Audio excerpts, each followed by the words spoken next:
জানালা খুললে এই ট্যাপ দেখা যায়, ট্যাপ দিয়ে জল পড়ছে। আর সব থেকে কি বলতো, ঠান্ডা হাওয়া ঘরে আসে, কারণ আমাদের ঘরটা ভীষণই গরম। আর এদিকে বোনের বিছানা গোছানো কমপ্লিট হয়ে গেছে।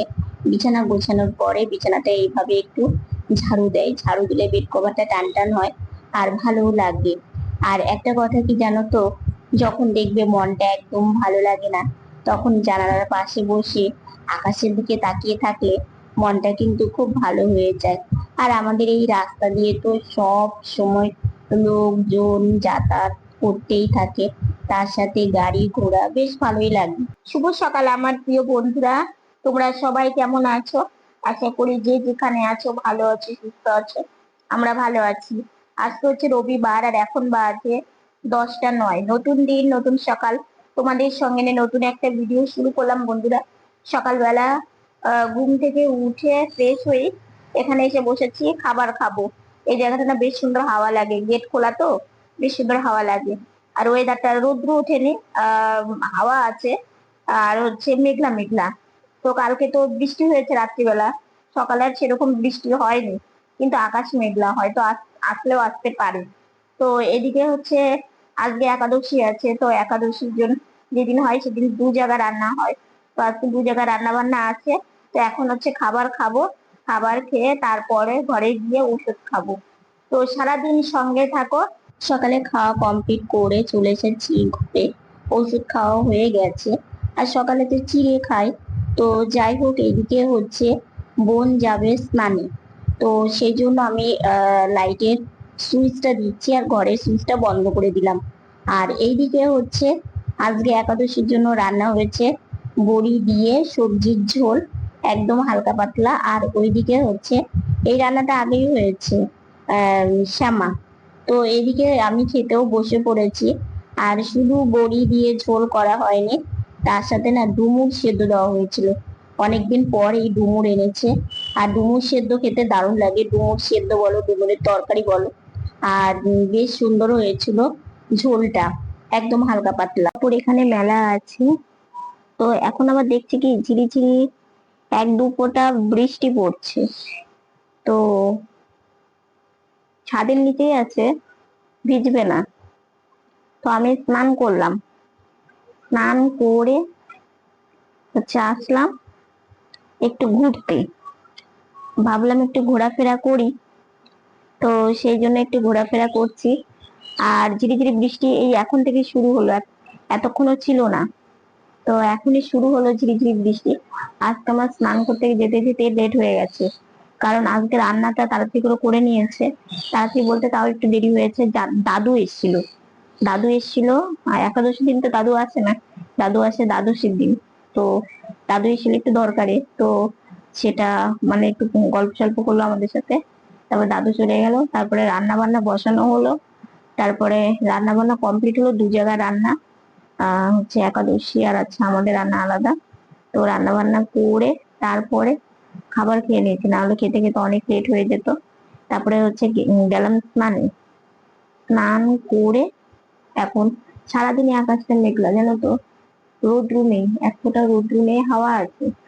তোমাদের দেখাচ্ছি, হাওয়া আছে। এখন আবার দেখতে ধীরে ধীরে এই 1-2 ফোঁটা বৃষ্টি পড়ছে, 1-2 ফোঁটা করে বৃষ্টি পড়ছে। আমার মনে হয় কোনো দিকে একটা বৃষ্টি হচ্ছে। আর দেখলাম আমাদের এখানেও মানে ভালোই বৃষ্টি হবে। তো ওয়েদারটা বেশ ঠান্ডা, গরমটা আছে, ঘরের মধ্যে গরম, কিন্তু এই যে উঠোনে কিংবা রাস্তায় বেরোলে অতটা গরম লাগে না। তো যাই হোক, এখনো ভিডিওর এডিটের কোনো কাজ এমন হয়নি জানো, ভিডিওর এডিটের কোনো কাজ হয়নি। এডিট করব, ভয়েস ওভার দিব, কখন যে কি করব, অনেকটাই বেলা হয়ে গেছে। তো সেরকম সকাল থেকে কোনো ভিডিও করতে পারিনি।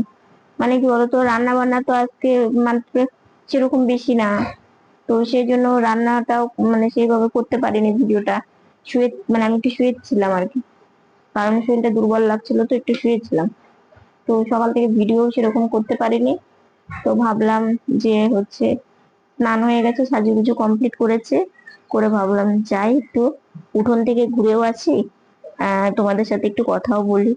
তো যাই হোক, ভালোই বৃষ্টি পড়ছে, থাকবো না, কারণ এখনকার বৃষ্টির জল পড়লে না হচ্ছে চট করে জ্বর ঠান্ডা লাগা এগুলো হয়ে যেতে পারে। মার আবার ঠান্ডা লেগেছে, মায়ের কাশি হয়েছে জানো, তো ঠান্ডা লেগেছে, মায়ের বোনের কমেছে, মায়ের হয়েছে। তো যাই হোক, এখন যাই একটু ঘরে, ঘরে গিয়ে ভিডিও এডিটের কাজটা করে আসি। জামা কাপড় দেখো ছাদের নিচেই আছে, ভিজবে না, মানে হাওয়া উঠলেই তার মানে তখনই ভিজবে। তাছাড়া এমনি যদি বৃষ্টি হয় ভিজবে না, কারণ হচ্ছে এখানে ছাদের নিচ আর হচ্ছে জোরে হাওয়া থাকলে তখনই ভিজবে আর কি। তো যাই হোক, এখানে মেলা থাক, কারণ এগুলো একটু আগেই মেলে দিয়েছে। 1 ফোঁটা দেখতে পাচ্ছ, মানে ভিজে গেছে, 1 ফোঁটা, বেশি পড়ছে না, এরকমই আর কি। আর এই যে হালকা হাওয়া আছে, হালকা এই যে এই যে বেল গাছের পাতা নড়ছে, দেখতে পাচ্ছ, বেশ ভালো লাগে এই হালকা হালকা, তার সাথে পাখির কিচিরমিচির আওয়াজ, খুব ভালো লাগে। বিকেলে একটু ঘুরতে বেরিয়েছি, মেন রোডের সামনে এসেছি, একাই এসেছি। কারণ কি বলতো, শিব মন্দিরের ওখানে পাঠ পড়া হচ্ছিল, মা ওইখানে বসে পাঠ পড়া শুনছে, আর আমি একটু ঘুরে গেলাম, ঘুরে এসে আমিও একটু পাঠ পড়া শুনছিলাম, বেশ ভালো লাগে, আমাদের বাড়ির কাছেই। কারণ ভগবানের কথা শুনতে তো ভালোই লাগে, তাই না? তো আমি যেখানে বসে একটু শুনছিলাম, শুনে তারপরে বোন ওইদিকে বাড়িতে আছে, এদিকে মাকে বললাম, মা আমি তাহলে গেলাম। তো মা বলছে ঠিক আছে। দেখো অনেকদিন পর আমি এই পুকুর পাড়ের কাছে এসেছি, আর দেখো কত গাছগাছালি বৃষ্টির জন্য তত্তরিয়ে বেড়েছে, আর এদিকে আকাশটাও এত ভালো লাগছে, মানে আরেকটু পরেই সন্ধ্যা লেগে যাবে। তো ওইদিকে মাও চলে আসবে, তাই আমি ভাবলাম না বেশিক্ষণ আর থাকবো না, তারপরে এই যে গাড়ি চালিয়ে এখন এই যে চলে যাব। বোন বারান্দাতেই বসে আছে, বোনের সাথে একটু কথা বলছি, আবার একটু ঘোরাফেরা করছি, কারণ জানো এই বিকেল বেলা একটু বাইরে না বেরোলে না একদমই মনটা ভালো লাগে না। আর এই যে গাড়ি চালিয়ে যে একটু বাইরে বেরোতে পারি, এটা আমার খুবই ভালো লাগে। তোমরা তো ওইদিকে ভাইফোঁটাকে পুজো দিচ্ছে, তোমরা শুনতেই পেলে, এইদিকে বোন আর আমি মাকে না বলে একটা কাজ করবো আর কি, সেটা তোমরা দেখতেই পাবে। তো দেখো বোন এইদিকে জামা কাপড়, খুব একটা জড়ো হয়নি, কিন্তু বোন বললো যে দিদি ভাই বেশি একবারে জড়ো হলে না ভাঁজ করতে অনেকটা সময় লাগে, আর যদি জামা কাপড় ভাঁজ করতে এই সময়টা দিয়ে দিই তাহলে বাকি কাজও তো করতে হয়, কারণ সংসারে টুকটুক করে অনেক কাজ থাকে। আর সেই জন্য বোন ভাবলো যে না, যে কয়েকটাই জড়ো হয়েছে সেগুলো নিয়ে ভাঁজ করে রেখে দিই, চেয়ারও ফাঁকা হবে, আর এটা মডুলারে যাবে আর কি। তো ও হচ্ছে দেখো ভাঁজ করে গাড়িতে নিয়ে নিল, এটা মডুলারে রাখতে গেল, আর ও গেল ওই ঘরে, সেই ফাঁকে আমি আলনাতে দেখলাম যে জামা, এই যে এই জামাটা আমি এখন ভাঁজ করব। এটা এক মানে বন্ধু আমাকে দিয়েছিল, মানে বান্ধবী বলতে পারো। সেই বান্ধবী আমার ভিডিও দেখে আমার জন্মদিনে ভালোবেসে আমাকে এই জামা পাঠিয়েছিল, ভীষণ সুন্দর, পরেও ভীষণ আরাম, এত মানে কাপড়টা ভালো এসেছে সেটা তোমাদের কি বলবো। তো এটাও আমি তোলা তোলা করেই পরি আর কি। তো এটা নিয়ে গেলাম ওই ঘরে, বোনকে বললাম বোন কোথায় রাখবো। তো বোন বলছে দিদি ভাই এই জামা তুই এই ঘরে নিয়ে এসেছিস, এটা তুই আলনাতেই রাখ, কারণ এই জামাটা মাঝে মাঝে পরা হয়, মানে ধরো কোনো একটা ছোটখাটো অনুষ্ঠান, কিংবা ধরো পাড়াতে কোনো বিয়ে বাড়ি কিংবা কিছু আর কি, কারণ বাড়ি পরার জামাগুলো না রং চটে গেছে, তো সেই জন্য সেগুলো তো পরে বাইরে বেরোনো যায় না, তো সেই জন্য মাঝে মাঝে পরি।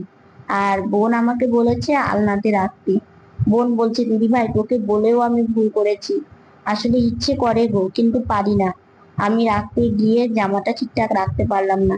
বোন আমাকে বলছে দিদি ভাই তুই ছেড়ে দে, তুই পারবি না, তোকে যে আমি কেন বলেছি, ও জানে যে আমি সেইভাবে কোনো কিছু করতে পারি না। ও আবার হাসছিল যে দিদি ভাই তুই ছেড়ে দে, তো আমি আবার ছেড়েই দিলাম, কারণ কি আমি বেশি জোর দিয়ে না কোনো কিছু করলেই আমার ভীষণ কষ্ট হয়, তো সেই জন্যই করলাম না। তো ওইদিকে আমি ওর কথা শুনে আমি বাইরে চলে গেলাম, বলে দিদি ভাই বাইরে চলে গেলি কেন, পারলি না জন্য কি তুই মন খারাপ করলি? আমি বললাম না রে বোন। তাই ওকে ওর সাথে কথা বলে ও দেখো একটু হেসে দিয়েছে, যে আমি রাগ করবো কেন, কারণ আমি তো জানি যে কোনো কাজই আমার দিক দিয়ে করাটা কত কষ্টের।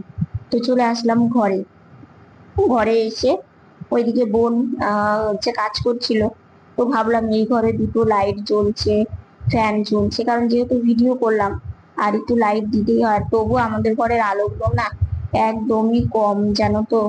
আসলে কি করব বলো, বেশি আলো মানে লাইট নিতে হবে, কিন্তু এই মুহূর্তে সম্ভব না। তো যখন পারবো তখন নেব, অন্তত কাজ তো চলছে। তো আমি আবার খুব একটা এই ঘরে লাইট না বন্ধ করি না এবং দিই না, হঠাৎই আর কি। তো আমি ভাবছি যে কোন সুইচটা। তো আমি এই যে লাঠিটাকে মানে স্ট্যান্ডটাকে বড় করে নিলাম, নিয়ে একবার বারান্দার লাইট আমি দিয়ে দিয়েছি, তোমরা দেখতেই পেলে। তারপরে সেটা বন্ধ করে দিলাম, তো বন্ধ করে চলে আসলাম আমি বাইরে। তো বোনের কাজ শেষ হয়নি, বোন কাজই করছে আর মা পুজো দিচ্ছে। তোমাদের দেখাবো ভাই সোনাকে, আজকে একাদশীর দিন। তো এইদিকে আমি বাইরে বেরিয়ে না জানো তো একটু ঘোরাফেরা করছি। আসলে কি বলতো, একটা প্রতিবন্ধী মানুষ এই যে গাড়িটা নিয়ে যে ঘুরছে, সত্যি এত ভালো লাগে। কারণ প্রতিবন্ধী মানুষ, সে যে কষ্টটা আর কথা বলতে না পারা যে কষ্টটা, সেটা যে কতটা একমাত্র কিন্তু সেই মানুষটাই বুঝতে পারে, ফিল করতে পারে। তো যাই হোক, একটু ঘোরাফেরা করে চলে আসলাম। এইদিকে দেখো মায়ের পুজো দেওয়া কমপ্লিট হয়ে গেছে। ভাইসোনাকে রাত্রিবেলা ছানা দিয়েই ভোগ দেওয়া হয়। আর এই যে আমার লক্ষ্মী সোনা, আমার লক্ষ্মী সোনাকে কেমন লাগছে অবশ্যই কমেন্ট করে জানিয়ে। দেখো সব ঠাকুরকে পুজো দেওয়া আজকে সন্ধ্যাবেলা মাকে না জানিয়ে বোন আর আমি জামা কাপড় গুলো, মানে কি বলতো, বোন হচ্ছে সব জামা কাপড়ই করতো। তো আমি ওই জামাটা আমাকে একটা বন্ধু দিয়েছিল, তোমরা তো জানোই, গেল বছর জন্মদিনের আগে। তো সেই জামাটা মানে আমি হামেশাই পরি, জামাটা খুব ভালো, অনলাইন থেকে এসেছিল কিন্তু খুব ভালো। তো ওটা না মানে উল্টো করে রাখা আছে। তো ভাবলাম যে বোন এতগুলো জামা কাপড় ভাঁজ করলো, তাহলে আমিও বোনের হাতে হাতে আমার এই জামাটা ভাঁজ করি। বড় জিনিস তো পারবো না, কিন্তু ভাঁজ করে রাখতে গিয়ে আমি একদম পুরো বোকা সেজে গেছি। কারণ সব কাজ আমার জন্য না, আর আমি সব কাজ পারবোও না। কারণ হচ্ছে রাখতে গিয়ে আমি আর রাখতে পারিনি, আর মা জানেই না। কারণ কি, মা পুজো দিচ্ছিল সেই সময়টা। তো মাকে না জানিয়ে বোন আর আমি দুজন মিলে মানে কাজ করলাম আর কি, এই জামা কাপড়ে ভাঁজ করার। তো বোনকে বললাম, বোন সেরকম তো জামা কাপড় হয়নি। তো বোন বলছে, না দিদি ভাই, অল্প অল্প অল্প করে করলেই একদিকে ভালো। কারণ কি, বেশি জামা কাপড় হয়ে গেলে কি হয় বলতো, মানে বেশি জামা কাপড় হয়ে গেলে সেটা ভাঁজ করতে একটা সময় অনেকটা প্রয়োজন হয়। আর একটা কাজের মধ্যে যদি এতটা সময় লেগে যায়, তাহলে বাকি তো আরো টুকটুক করে এটা ওটা ঘরের কাজ, ধরো টেবিল গোছানো, একটা একটু মানে সরিয়ে সবকিছু গোছানো, এগুলো তো থাকেই। কারণ সংসারের কাজ থাকবেই। তো সেই জন্য বোন বললো যে না, অল্প যখন আছে অল্প কয়েকটাই ভাঁজ করি। মানে বোনের কাজে যাওয়ার জন্য যে জামা, আমার কুর্তি গুলো আর কি, সেগুলো তো বোন সবসময় মডুলারে রাখে। তো এই মডুলার হওয়াতে ও বোনের জিনিসপত্র রাখাও অনেকটা সুবিধা হয়েছে। আগে যেমন আলনাতে রাখা হতো, আলমারিতে থাকতো, কি হতো বলতো, ও যখন বেরোবে, মাকে ধরো মা তো ব্যস্ত থাকে রান্না বান্নার পরেও, রান্নাঘরে অনেক কাজ থাকে। তারপরে বোন যাবে, বোনকে টিফিন দেওয়া। তো তখন বোন বলতো, মা আমাকে জামাতে একটু দাও। কারণ বোন মেঝেতে বসে থাকে, গাড়ি নিয়ে গেলে বোনই আনতে পারতো, কিন্তু যেহেতু মেঝেতে বসে ও হচ্ছে ড্রেসটা পরে নেয় আর কি। তো আগে বলতে হতো যে মা এনে দাও। আর এখন মডুলারে রাখে, ওর যখন বেরোবে তার আগে ও বের করে রেখে তারপরে পরে ও চলে যায়। মানে অনেকটাই সুবিধা হয়েছে। কিছু কিছু ক্ষেত্রে আমাদের জিনিসগুলো না অনেকটাই কাজে লেগেছে, অনেকটাই। যেমন ইস্ত্রি, যখন জামা কাপড় খুব ভেজে থাকে, সেটাকে একটু মানে ইস্ত্রি করে নিলেই শুকিয়ে যায়। তারপরে ধরো এই মডুলারটা হয়ে আমাদের জামা কাপড় রাখা, জিনিসপত্র রাখা অনেকটাই ভালো হয়েছে। তারপরে ধরো এই যে শীতের সময় রুম হিটারটাও কিন্তু একটা বোনেরই দেওয়া। তো শীতের সময়টা খুব কাজে লাগে। তো এরকম কিছু কিছু জিনিস আছে, যেমন কেটলিটা তো আমাদের 12 মাস, মানে 12 মাসে আমাদের শীত কি গরম কি। যেমন শীতের সময় মানুষ বেশি ইউজ করে, আমাদের শীত গরম লাগে না, আমরা পুরো সময়টাই কেটলিটা আমাদের ইউজ করতে হয়। তো এরকম এখন না জানো তো, একটা না ফ্যান ঝুল পড়লে, ফ্যানে নোংরা পড়লে যে ছাড়ে। কারণ কি দেখো, আমি আর বোন তো পারি না। আমি আর বোন যে ফ্যান পরিষ্কার করবে সেটা তো সম্ভব না, মাও পারে না, বাবাও মানে ধরো কোনো কিছু তো উপরে উঠে, মানে কোনো টুল কিংবা কোনো চেয়ার বিছানার উপরে নিয়ে উঠে সেটাকে ঝাড়তে হয়, সেটা একটা খুব কষ্ট হয় জানো তো, মানে বাবারও কষ্ট হয় এবং আমার নিজেরও দেখলেই কষ্ট হয়। তো সেটার জন্য না মানে একটা ফ্যান ঝাড়ার একটা কিছু একটা নিতে হবে। তো দেখি কবে নেই, মানে এটা নিতে হবে, কারণ যেগুলো খুব প্রয়োজনীয় জিনিস, সেই জিনিসগুলো না থাকলে না খুব অসুবিধা হয়ে যায়। আর ফ্যানে যখন নোংরা পড়ে না, ফ্যানের হাওয়া এক ফোঁটা গায়ে লাগে না। আর তোমরা তো জানোই আমাদের এই ঘরটা কতটা গরম, গরমকালে আমাদের ঘরে মানে এত গরম লাগে, মানে থাকতে পারবে না, মানে থাকলে বুঝবে যে তোমরা থাকো কি করে, মানে এত গরম লাগে। তো সেই জন্য ফ্যানটা একটু পরিষ্কার না করলে হয় না, মাঝে মাঝে করতে হয়। কিন্তু ওই যে বিছানার উপরে কোনো কিছু নিয়ে উঠে করাটা খুব সমস্যা, ওই জন্য গরম লাগলো হাওয়া না লাগলেও বলি না। কারণ এখনো যদি বাবাকে বলি তাহলে কষ্ট যেমন করে হোক করে দেবে, কিন্তু নিজের খুব কষ্ট হয় যে না এখন মানে একটা মানে যেটা খুব দরকার সেটা হচ্ছে ফ্যান পরিষ্কার করা, কোনো কিছু একটা আর কি।